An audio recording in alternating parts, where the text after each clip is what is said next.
जय Hind. Class 10th math का एक हमारा टॉपिक है कि दो चर वाले रैखिक समीकरण को वज्र गुणन विधि से हल करें। ठीक है, लड़का को वज्र गुणन विधि काफी स्टूडेंट को भारी लगता है। इस वीडियो अगर देख लेते हैं तो आपको दावा के साथ कहते हैं कि आपको भारी नहीं लगेगा।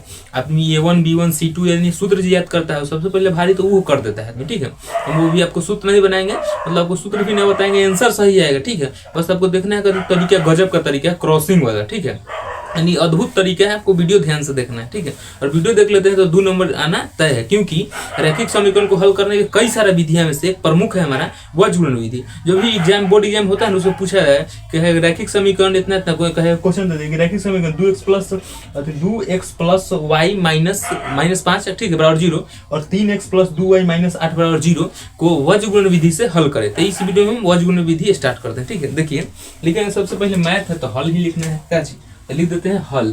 ठीक है, हल ई देखिए। ठीक है, हल। अब हम क्वेश्चन के एक बार लिख लेते हैं जो अच्छा लगेगा हमारा। ठीक है, तो 2x प्लस 3y माइनस 5 बराबर 0 समीकरण है, तो इसको मान लेंगे समीकरण 1। ठीक है, और दूसरा का हम समीकरण 2, तो और आसान रहेगा, तो मान लीजिए समीकरण 2। ठीक है, ये देखिए। ठीक है, वज्र गुणन विधि में आपको कुछ कंडीशन को फॉलो करना है। तो सबसे पहले यही करना है कि आपको x, y और 1 लिखना है। ठीक है, तो उसको हम कंडीशन को फॉलो करके लिखते हैं। ठीक है, अब अगर सूत्र पर जाइएगा ना तो आपको लगेगा भारी इसलिए लगता है, कहेंगे A1 के मान है B1 के C1 के, A2 के मान B2 के मान C2 के, फिर x लिखा, फिर लिखो A1 बटा B1 C1 ऐसे C1 माइनस C2। आदमी पगला है A1 B1 C2 को चाहिए अभी अति हो जाता है कि तो भारी है ऊपर से दूसरे करना है, कुछ याद रखना है, बस अब ध्यान से देखिए वीडियो। ठीक है, क्रॉस गुना करने वाला तरीका बताता है। ठीक है, देखिए सबसे पहले करेंगे क्या कि लिखेंगे हम कि x, क्या लिखेंगे x। ठीक है, और यहाँ लिख देंगे y और यहाँ लिख देंगे कितना 1। ठीक है, ये समझिए कि x y और 1 नीचे फिर बटा का चिन्ह लगा देंगे। ठीक है, अब देखिए ध्यान से। ठीक है, इसको क्या करना है। ठीक है, और बीच में लगा देंगे बराबर, सब में बराबर। ठीक है, से हमारा। ठीक है, अब क्या करना है देखिए। ठीक है, तो देखिए ध्यान से, x को जब लेंगे ना, x को जब लेंगे यानी x वाला जब x को हल करेंगे तो x वाला का मान ढक देना है हमको। ठीक है, देखिए और हम x का मान हल कर रहे हैं तो x का मान ढक देंगे। ठीक है, तो गुना किससे करेंगे इसको देखिए। ठीक है, यानी 1 गुने 8, ठीक है, क्रॉस गुना करना है, क्रॉस ऐसे से। ठीक है, तो करेंगे 1 गुने माइनस 8। ठीक है, इस बार इसको, ठीक है, तो ये कर लेंगे। ठीक है, तो बीच में रखना, देखिए 1 गुने माइनस 8 तो लिख देंगे 1 गुना, ठीक है, और माइनस 8। ठीक है, ये हो जाएगा, तो लिख दें, और फार्मूला के बीच में माइनस होता है। ठीक है, यानी इसके बीच में क्या होगा माइनस, तो फार्मूला में माइनस, तो माइनस लिख दें। उसको करना है कि 2 गुने माइनस 5, तो लिख देंगे कि 2 गुने माइनस 5। ठीक है, 2 गुने माइनस 5 ये लिख दें। ठीक है, देखिए क्रॉस गुना 1 गुने माइनस 8। ठीक है, फिर लिखेंगे 2 गुने माइनस 5, और ये तो माइनस फार्मूला का है, ये आपको ध्यान रखना है, ये माइनस करते हैं फार्मूला का यानी सूत्र का है, तो अभी तो आपको लिखना ही है। ठीक है, और हम करेंगे y वाला, जब y लेंगे तो y को ढक देंगे यानी झाँक लेंगे। ठीक है, ढकवा नहीं हम इसको बोल सकते हैं। ठीक है, तो y ढक देंगे तो लिखेंगे 2 गुने माइनस 8, कितना लिखेंगे 2 गुने माइनस 8 या 3 गुने ऐसे। ठीक है, तो आप लिख सकते हैं, लिख देते हैं हम, लिखेंगे क्रॉस गुना करना तो लिखेंगे 3 गुने 5, कितना लिख देंगे 3 गुने माइनस 5। ठीक है, 3 गुने माइनस 5। ठीक है, लिख देंगे 3 गुने माइनस 5, देखिए 3 गुना माइनस 5 हो गया, और बीच में फार्मूला में क्या देना है माइनस, दे दिए माइनस। ठीक है, अब करना है क्या करेंगे, ये वाला ढक देंगे, तो फिर 2 गुने माइनस 8, तो करेंगे कि 2 गुने माइनस 8। ठीक है, माइनस 8, 2 गुने माइनस 8 लिख दिए। ठीक है, 2 गुने माइनस, ध्यान से देखिए इसको फिर समझाते हैं। x वाला फिर से समझिए। ठीक है, आपको भारी लग रहा है तो देखिए पहले जब x वाला का हल करेंगे ना भाई, और x वाला हल करेंगे तो उसको ढक देंगे, x वाला हल करेंगे तो x वाला ढक देंगे, तथास्तु यानी ढक देंगे। ठीक है, तो x वाला ढक दिए। ठीक है, तो क्रॉस गुना कीजिए, तो 1 गुना माइनस 8, क्योंकि यहाँ कुछ नहीं तो क्या बचल छुपल 1 है, तो 1 गुना माइनस 8। ठीक है, फिर 2 गुना माइनस 5, तो 1 गुना माइनस 8 माइनस फार्मूला का, और 2 गुने माइनस 5, 2 गुने माइनस 5, तो ये x वाला लिए। अब y वाला लेंगे तो y को ढक देंगे। ठीक है, जब y को हल करेंगे तो y ढक देंगे, तो y ढक देंगे तो 2 गुने माइनस 8 हो जाएगा। ठीक है, आप क्रॉस ऐसे कर सकते हो गुना, तो यहाँ लिख देंगे फिर इसे 3 गुने माइनस 5, तो लिख देंगे 3 गुने माइनस 5, एक फार्मूला का माइनस लिखेंगे 2 गुने माइनस 8। ठीक है, अब 1 वाला लेंगे तो 1 वाला यानी अंक वाला, यानी ये चर जो ये वाला पद है, ये वाला संख्या, इसको ढक देंगे। ठीक है, तो 1 वाला पर लिए है तो अंक वाला लिए है ना, ये 1 हमारा का थी अंक है, तो अंक वाला को ढक देंगे। ठीक है, तो अंक वाला ये है दोनों, इसको ढक दिए, तो 2 गुने कितना लिखेंगे 2, 2 गुने 2। ठीक है, 2 गुने 2 लिख देते हैं कि 2 गुना 2। ठीक है,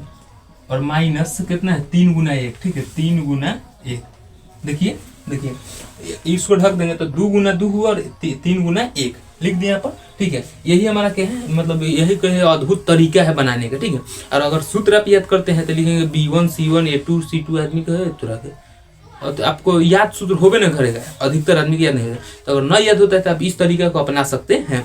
जब भी एक्स वाला लेंगे तो एक्स वाला ढक देंगे और क्रॉस गुना करेंगे, वाई वाला लेंगे तो वाई लेंगे क्रॉस गुना ढक देंगे, फिर अंक वाला लेंगे तो अंक वाला छोड़ देंगे और क्रॉस गुना कर देंगे अथी वाला में, अचर पद वाला में, ठीक है। ये देखें, अब इसको क्या करना है, कुछ नहीं करना, बस अब हल करना है। अब भाई तो कोनो हल कर लेगा, जोड़ घटाव है, लगेगा क्लास 10th के मैथ नहीं लगेगी तो जोड़ घट, बस आपको करना है जिसमें जोड़ घटाव कर लेते हैं, ठीक है। अब नहीं लगेगा कि क्लास 10th के है एक तरह से, ठीक है। देखिए 1 में 8 से गुना करेंगे तो 1 गुने -8 तो क्या हो जाएगा -8, ठीक है। अब ये हम देते हैं, और 2 गुने -5 तो 2 गुने -5 तो -5 हो जाएगा, यानी -10, ठीक है। और माइनस क्या होता है प्लस, तो यहाँ कितना लिखेंगे 10 + 10, ठीक है।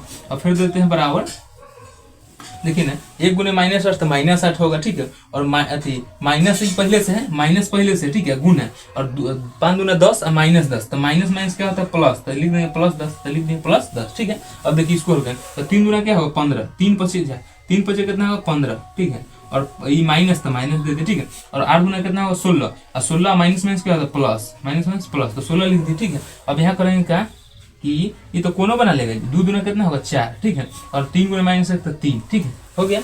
कितना आसान है, लगेगा कि 10वां का है, नहीं लगेगा, ठीक है। इसको आप बस अच्छा से बराबर दे दीजिएगा, अच्छा लगेगा, ठीक है। इसको हल कर देते हैं, देखिए x है तो x, ठीक है। अब करना है आपको क्या कि देखिए अगर आपको घटाने में दिक्कत है ना तो जब भी देखना है बड़का संख्या, तो इसमें बड़का संख्या कौन है 10 है, ठीक है। 10 का चिन्ह कितना है और बड़का संख्या देखना है, और बड़का संख्या का चिन्ह देखना है, उसी के अकॉर्डिंग आंसर लाना है, ठीक है। यानी बड़ा संख्या का जो आंसर मतलब जो चिन्ह है वही चिन्ह हमारा आंसर क्या जाएगा। यानी है कि 10 में से 8 घटाना है या -8 में से 10 घटाना है कर रहे हैं, तो कितना आएगा पहले नंबर तो 2 आएगा, ठीक है। और चिन्ह किसका देखना है, ज्यादा वाला, तो ज्यादा संख्या कितना है 10 है, तो 10 का चिन्ह कथी प्लस में, तो आंसर हमारा कथी में आएगा प्लस में, तो लिख देंगे कितना आएगा 2, तो लिख देंगे 2, ठीक है। अभी समझ गए, लिखेंगे इसका थोड़ा दूरी साफ से देखिए, ये देखिए घटाएंगे तो कितना आएगा 1 आएगा, कैसे आएगा आप जान ही रहे हैं कि 16 में से 1 जाए 15, 16 में से 15 जाए कितना आएगा 1, माइनस में से कर रहा है, बाकी देखना है आपको चिन्ह ज्यादा वाला, तो चिन्ह ज्यादा कथी है 16 में है, प्लस में है, तो आंसर हमारा आएगा प्लस में, ठीक है। तो हम लिख देंगे ई वाला कितना आएगा, ये तो कोनो बता देगा जी, 5-6 महीने का लड़को बता देगा, तो ये कितना आ जाएगा 1 आ जाएगा, ठीक है। आपको क्या करना है अब कि सबसे पहले ले लेना है इसको और इसको, तो x का मान निकाल लें, फिर इसको और इसको तो y का मान निकालते हैं, यानी x y का मान ही निकालना होता है, ठीक है। तो हम लिख देते हैं कि किसको हल करना है, पहले इसको और फिर इसको हल करना है, ठीक है। देखिए पहले आपको हल करना है इससे इसको और इससे इसको, ठीक है। पहले आप किसी से भी हल कर सकते हो, कोई दिक्कत नहीं है, बाकी अमूमन आप इससे पहले हल कीजिएगा, उसके बाद ई वाला, ठीक है। तो हम लिख देते हैं पहले इसको हल करना है, इधर आप लिख देते हैं, इधर जगह है में लिख भी सकते हैं यहाँ पर, ठीक है। देखिए लिख देते हैं पहले, ठीक है, लिख देंगे पहले, तो लिखेंगे कितना x बटा कितना है 2, तो लिख देंगे कि x आपको दिखाई दे रहा होगा x बटा 2 बराबर 1 बटा 1, ठीक है, 1 बटा 1, ठीक है। और क्रॉस गुना कर दीजिए, देखिए x बटा 2 बराबर 1 बटा 1, ठीक है। क्रॉस गुना करेंगे तो 1 गुने x तो x से हो जाएगा, ठीक है। और 2 गुने 1 तो 2, कितना जाएगा 2, ठीक है। अब लिख देंगे, अब या जब कुछ भी लिख सकते हो, पहले और अब, ठीक है। अब क्या करना है हमको कि y वाला लेना है और इसको, तो लिख देंगे कि y बटा 1 बराबर 1 बटा 1, ठीक है। इसको क्रॉस गुना कर लेंगे तो y गुने y तो y गुने 1 तो y, ठीक है। और 1 गुने 1 तो कितना होगा 1, यानी हो गया हमारा, और x का मान कितना है 2 और y का मान 1, यही क्या है आपका आंसर है। यही हमारा वज्र गुणन विधि, वज्र गुणनखंड विधि, ठीक है। वज्र गुणन विधि कह रहा है रैखिक समीकरण को हल करने कई विधि, जिसमें एक है हमारा जैसे प्रतिस्थापन विधि, विलोपन विधि, वज्र गुणन विधि, सीधी धाराचार्य नियम, कुछ से हल कर सकते हैं, बहुत नियम है, ठीक है। अब इसमें ही हमारा होता है वज्र गुणन विधि, ठीक है। तो आपको ये समझ रहे हैं कितना आसान है, अगर आप सूत्र याद करते हैं तो पागल हो जाइएगा, बहुत भारी सूत्र है, ठीक है।